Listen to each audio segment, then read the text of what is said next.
Company দিনে ছুটি দিছে, তা আপনি কইতেছেন যে বছর খানেক পড়াইতাম, তো এতে বেলা আমার দেশ হয়ে যাইতাম দিয়েন না, দেশ যাইতাম না এডি বেলা।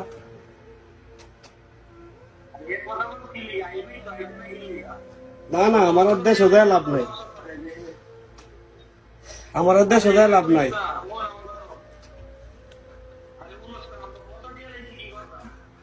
কথা দিয়ে লাগছেন আপনি জানেন না যে আমি পাইতাম, আপনি কথা দিয়ে লান কেন? আপনি জানেন যে আমি আপনার কইছি যে এই মাসের ভিতরে আমার ছুটির পেপারটা পড়াইতে পারে আমি বাড়িতে আমু। হ্যাঁ, আপনি আমার এখন ফোন দিয়ে কইতেছেন যে বছর খানেক পড়াইতাম। আইসি সৌদিরও বাদগাকাল গাইছি, 7 বছর হয়েছে।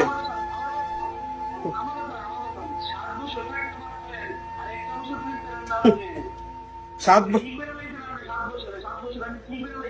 না, এখন একটা কথা বালা কইছেন যে 7 বছর কি করলেছে, আমি কিচ্ছু করছি না। হ্যাঁ, আমি কিচ্ছু যদি না ওই করে তাই তো এখন আর আমার লাগি বলেছেন কিতেন যে আমি 1 বছর পরে বাজে তেমন টাকা লাগবে আমার। ঠিকই আছে, 7 বছর কিচ্ছু করতেছি না। ফোন কি হয়েছে? কি হয়েছে রে? লাভ নাই।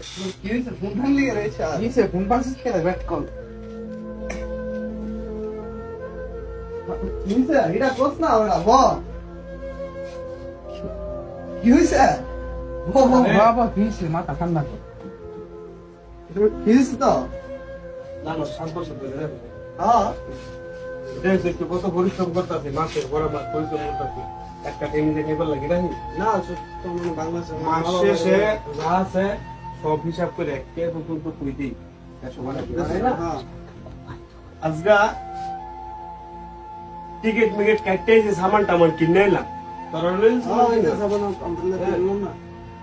এখন আমার ভুল দিয়ে কইতেছে 1 বছর পরে যাইতাম বাড়িতে রেখে রাখা রাখছে।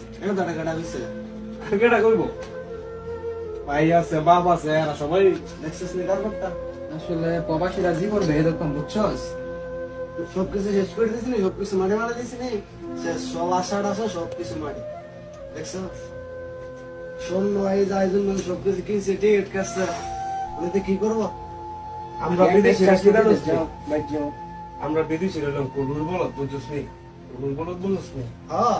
বাস আমরা এফারও না হেফারও না, আমরা আইছি দুনিয়াত বাস পরিশ্রম করার লাগা, পরিশ্রম করে যতক্ষণ পর্যন্ত পাইতে দিব হাইটটা দেওয়ার লাগে। ততক্ষণ বালা, ঠিক আছে? আমরা কোম্পানির কাম করতে হলে কোম্পানির মন মতন বেতন দিতে গেলে কোম্পানি অখুশি, বেতন না বুঝলে কাম করে দিলে কোম্পানি খুশি, ঠিক আছে? হ্যাঁ, দেশ যতক্ষণ পর্যন্ত টিয়া দিতাম পারবো অতক্ষণ আমরা বালা। দেশ ওদের টিহা দেওয়া মনে করো যে একটু